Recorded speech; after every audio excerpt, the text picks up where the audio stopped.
Salut à tous, j'espère que vous allez bien. Aujourd'hui on va parler de la série Hawkeye. La série est sortie ce mercredi 24 novembre sur Disney+, avec 2 épisodes, et je vais justement vous parler de ces 2 épisodes pendant cette vidéo. Alors il y aura 2 parties distinctes, une partie où je vais pas spoiler du tout, je vais donner mon avis sur les 2 premiers épisodes, mais sans rentrer dans les détails.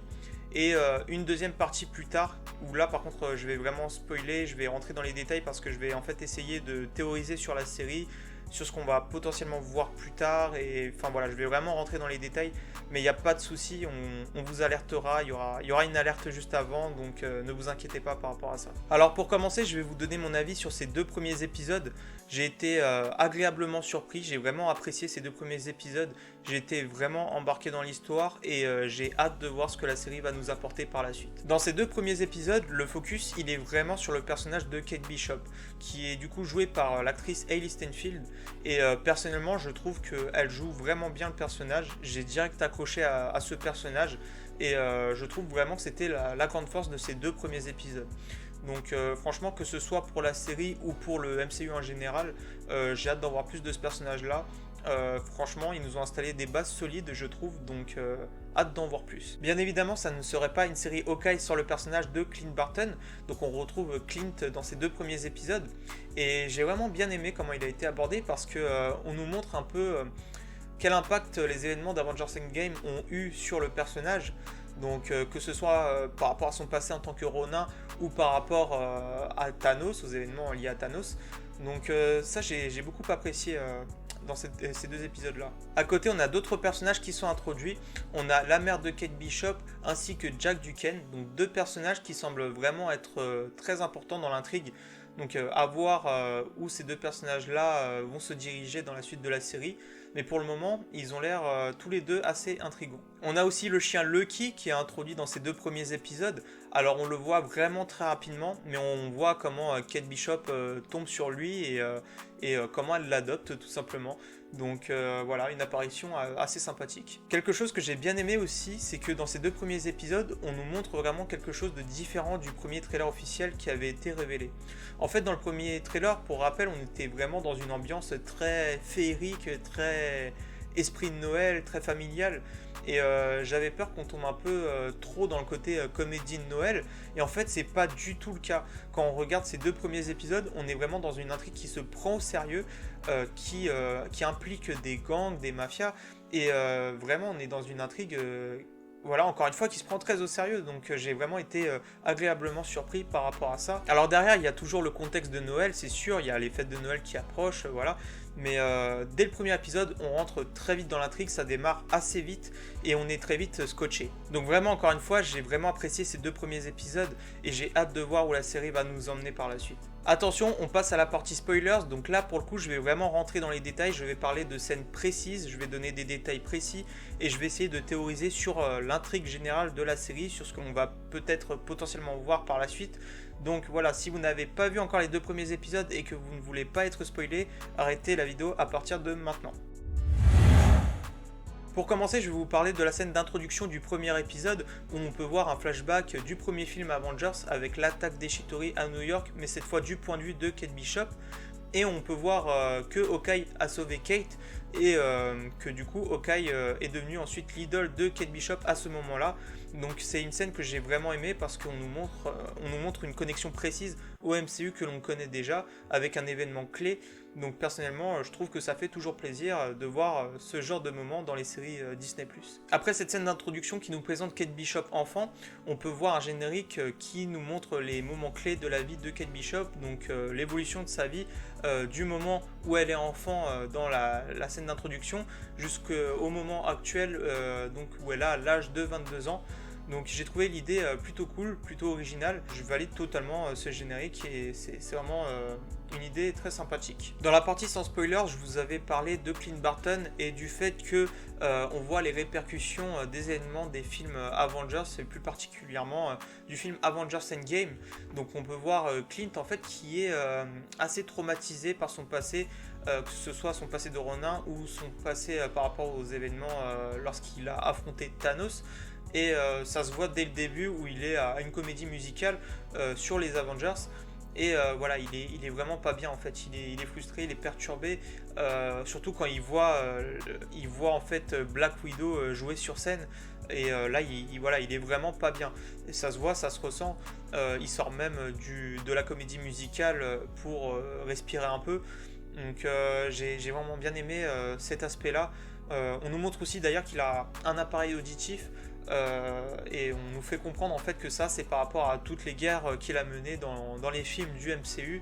Donc ça pareil, j'ai bien aimé en fait qu'il nous montre des conséquences des films sur le personnage de Hawkeye. Tout à l'heure je vous avais parlé de l'introduction de personnages tels que la mère de Kate Bishop et de Jack Duquesne, de personnages qui ont l'air très importants dans l'intrigue de la série. Surtout Jack Duquesne, puisqu'il est lié à du marché noir. À un moment donné, il y a une scène où avec son oncle Armand Duquesne, les deux participent à une mise aux enchères d'objets liés à Hawkeye, plus précisément à Ronin plutôt. Donc on a par exemple le sabre de Ronin qui est mis en vente, ainsi que son costume. Et du coup on se pose plusieurs questions par rapport à ces deux personnages-là, surtout qu'ils sont attaqués d'ailleurs par un gang par la suite qui vient récupérer apparemment une montre. Donc on ne sait pas pourquoi ils veulent cette montre, mais voilà, il y a un délire en fait de marché noir, de gang, qui rend l'intrigue beaucoup plus dynamique. Et après ça, on a d'ailleurs l'oncle de Jack Duquesne, donc Armand Duquesne, qui est retrouvé assassiné. Et là, en fait, on a du coup l'intrigue qui nous mène vers un questionnement, c'est-à-dire qui a tué Armand Duquesne. Donc la série veut nous faire croire que c'est Jack Duquesne pour le moment dans les 2 premiers épisodes. Donc il est présenté vraiment comme le suspect principal par rapport à son comportement un peu douteux, que ce soit par rapport à Kate, par rapport à la mère de Kate. Donc à voir où la série va nous mener. Pour le moment, il est montré comme le premier suspect, mais ça serait pas étonnant qu'au final ce ne soit pas lui du tout. Le corps de Armand est présenté avec comme une trace de sabre sur son ventre. Donc il a l'air d'avoir été attaqué par un sabre. On sait d'ailleurs que Jack Duquesne sait manier le sabre, on le sait avec ces 2 épisodes-là. Il a d'ailleurs volé le sabre de Ronin pendant l'attaque des enchères. Voilà, on peut se poser plusieurs questions sur comment a été tué Armand Duquesne. Personnellement, je pense pas du tout que c'est Jack pour plusieurs raisons. Déjà, il est montré directement comme le suspect numéro 1 dès le début de la série, donc c'est rarement le premier suspect qui est le vrai meurtrier dans ce genre d'intrigue. Et en plus de ça, dans les comics, il est présenté comme un super-héros, pas comme un super-vilain. Donc après, évidemment, le MCU peut prendre sa propre direction du personnage, mais je ne pense pas que ce soit Jack qui ait tué Armand Duquesne. D'ailleurs, si on prête attention, il y a un moment donné où on repère Armand Duquesne en train de parler avec la mère de Kate Bishop, et il a l'air de la menacer en disant que lui aussi il connaît des personnes très puissantes autour de lui. Donc ces personnes-là, on peut supposer voilà, que c'est des personnes qui dirigent des gangs, des mafias, et que du coup il a été potentiellement tué par ces personnes-là, pour une raison que l'on ignore encore. Donc encore une fois, je pense pas que c'est Jack Duquesne, mais plutôt ces personnes-là justement dont il fait référence pendant ce moment assez doux. D'ailleurs, même Clint Barton fait référence à des personnes puissantes et dangereuses lorsqu'il parle à Kate Bishop dans la ruelle, juste après qu'elle ait volé le costume de Ronin. Et il lui explique le danger de porter ce costume en lui disant que lui-même, quand il portait ce costume, il s'est fait énormément d'ennemis, dont le gang que l'on peut voir dans les 2 premiers épisodes, mais pas que. Donc on peut voilà, supposer que les personnes puissantes dont fait référence Armand Duquesne dans cette scène très rapide avec la mère de Kate Bishop sont aussi les mêmes personnes qui en ont après Ronin. Et c'est d'ailleurs assez teasé à la fin du 2e épisode. Donc à voir. En plus, à la fin du 2e épisode, on a le personnage de Echo qui est introduit, personnage qui sait manier le sabre. Donc quand on connaît son histoire dans les comics, on peut faire quelques théories assez intéressantes. Quand on regarde du côté des comics, on apprend que Echo a perdu son père vraiment très jeune, puisqu'il a été tué par Wilson Fisk. Et suite à ça, Wilson Fisk a recruté Echo et il l'a éduqué pendant un long moment, mais il lui a aussi monté la tête contre Daredevil. Donc Echo a vraiment un lien très fort avec Wilson Fisk, alias Lockheed. Donc si on théorise par rapport à ça, on peut imaginer que Echo travaille pour Wilson Fisk et que les personnes puissantes dont faisait référence Armand Duquesne plus tôt dans l'épisode 1, c'était justement Wilson Fisk qu'il connaissait peut-être.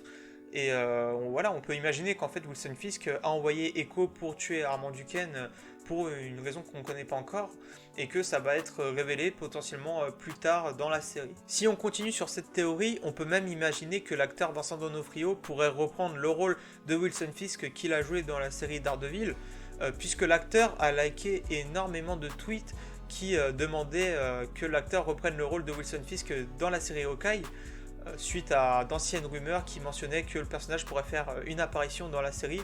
Ça reste que des rumeurs, donc à vérifier, mais c'est possible, à voir, mais il y a matière à théoriser en tout cas sur une apparition de Wilson Fisk, potentiellement joué par Vincent D'Onofrio. En tout cas, ça serait vraiment cool parce qu'il a fait un travail monstrueux à l'époque de la série Daredevil. Personnellement, je pense avoir fait le tour sur les 2 premiers épisodes de la série Hawkeye, mais si vous aussi vous voulez nous donner votre avis sur ces 2 premiers épisodes, nous faire part de théories ou de ce que vous imaginez pour la suite de la série, voilà, n'hésitez vraiment pas à nous l'écrire dans l'espace commentaire. Si vous avez aimé cette vidéo, n'hésitez pas à lâcher un like et à partager la vidéo autour de vous, et on se dit à la prochaine pour une nouvelle vidéo. A plus!